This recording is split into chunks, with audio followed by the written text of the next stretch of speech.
রহিম ভাই, রহিম ভাই গেটটা খুলো। আরে ঘটক মশাই, আসুন আসুন, ভিতরে আসুন।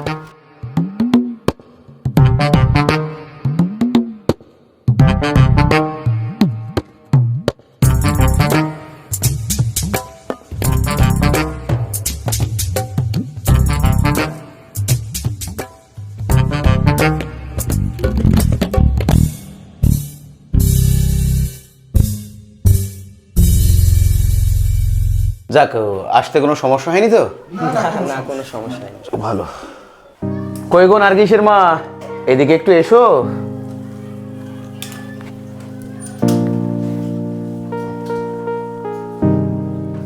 হ্যাঁ বলো। বলছি নার্গিসকে একটু চা করে নিয়ে আসতে বলো।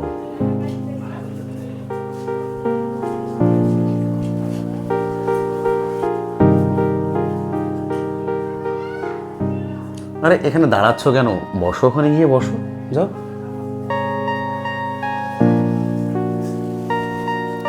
দেখুন ভাই, আমার মেয়ে বলে বলছি না, মেয়ে আমার রান্না বান্নায় খুবই পাকা, একদম পাকা বুড়ির মতো। সংসারের সব কাজ নিজেই করে, আমাকে কিচ্ছু করতে দেয় না। তবে কি বলেন তো, মেয়ের মাও কিন্তু কম না। মেয়ে শুধু রান্না বান্না না, ছবি আঁকাও পড়াশোনার দিক দিয়ে অনেক মেধাবী।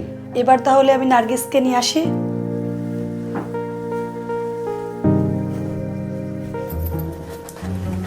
শুধু কি সাই দিবে, টিফিন ফিফিন কিছু দিবে না?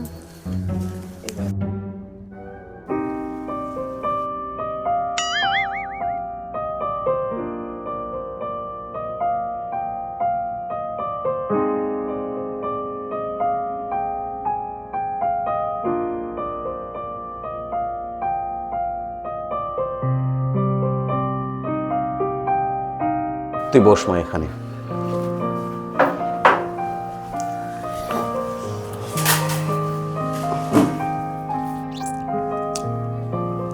ছেলে আমার হীরের টুকরো, এই বছর বিদেশ থেকে এমবিএ করে দেশে ফিরেছে। টাটা কোম্পানিতে ভালো স্যালারিতে একটা জবের অফার এসেছে। আমি চাই না কারো অধীনে চাকরের কাজ করুক। ছেলে আমাদের পছন্দ। আপনাদের মেয়ে পছন্দ কিনা বলুন। আমাদেরও মেয়ে পছন্দ, কিন্তু আপনাদের আর কোনো বক্তব্য থাকলে বলতে পারেন। আমরা একটু আলোচনা করে বলছি।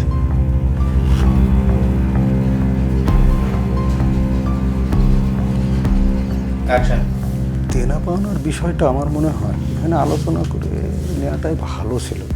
পরে কি দেবে না দেবে।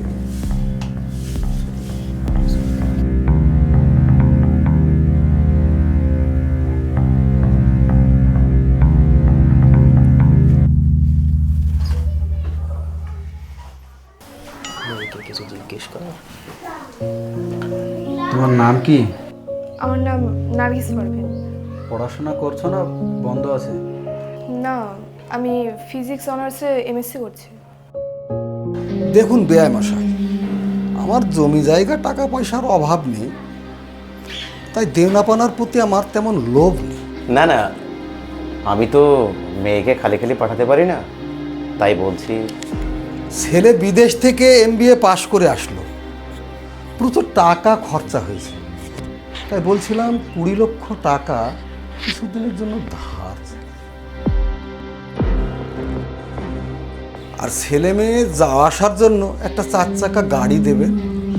আমার পণের প্রতি তেমন লোভ নেই, বুঝলেন। মেয়েকে ভরি 10 সোনা দেবে, আর টিভি, ফ্রিজ, খাট, পালঙ্ক এগুলো তো মেয়ের ব্যবহারের জন্য, এই আর কি। ছেলের ওজনের চেয়ে টাকার ওজন বেশি হয়ে যাচ্ছে না ব্যবসায়? ছেলে না বাজারের কোনো পণ্য। বিয়ের জন্য যদি এত টাকা লাগে, তাহলে আমাদের দাম্পত্য জীবনে সুখের জন্য কত টাকা লাগবে? আমি পণ্য হয়ে বিক্রি হতে চাই না। আমার পড়াশোনা করতে তো প্রচুর খরচ হয়েছে, তার খরচা কে দেবে? প্রয়োজনে 10 টাকার বিষ কিনে দিও, আত্মহত্যা করে মরবো। তবু এই ধরনের পশুচিকে বিয়ে করবো না। তাও যদি না পারো, সারা জীবন কুমারী হয়ে থাকবো। ছি আব্বা ছি, তুমি ছেলে বিক্রি করে টাকা নিতে চাইছো? বিদেশ থেকে লেখাপড়া শিখে যদি আমরা অমানবিক পণের কথা বলি, তাহলে কি দরকার ছিল পড়াশোনা করা? তোমার মতো লোভী লোককে আমার আব্বা বলে পরিচয় দিতে ঘেন্না লাগছে। তোমার বয়স হয়েছে, উপরওয়ালা তোমাকে অনেক কিছু দিয়েছে, কিন্তু তোমার অর্থ লিপ্সা কম। প্রয়োজনে আমি সারা জীবন ব্যাচেলার থাকবো, তবুও ধ্বংসাত্মক পণের বলি আমি কাউকে হতে দেব না। চলো বাড়ি চলো। ভাই ঘটকের বকশিসটা তো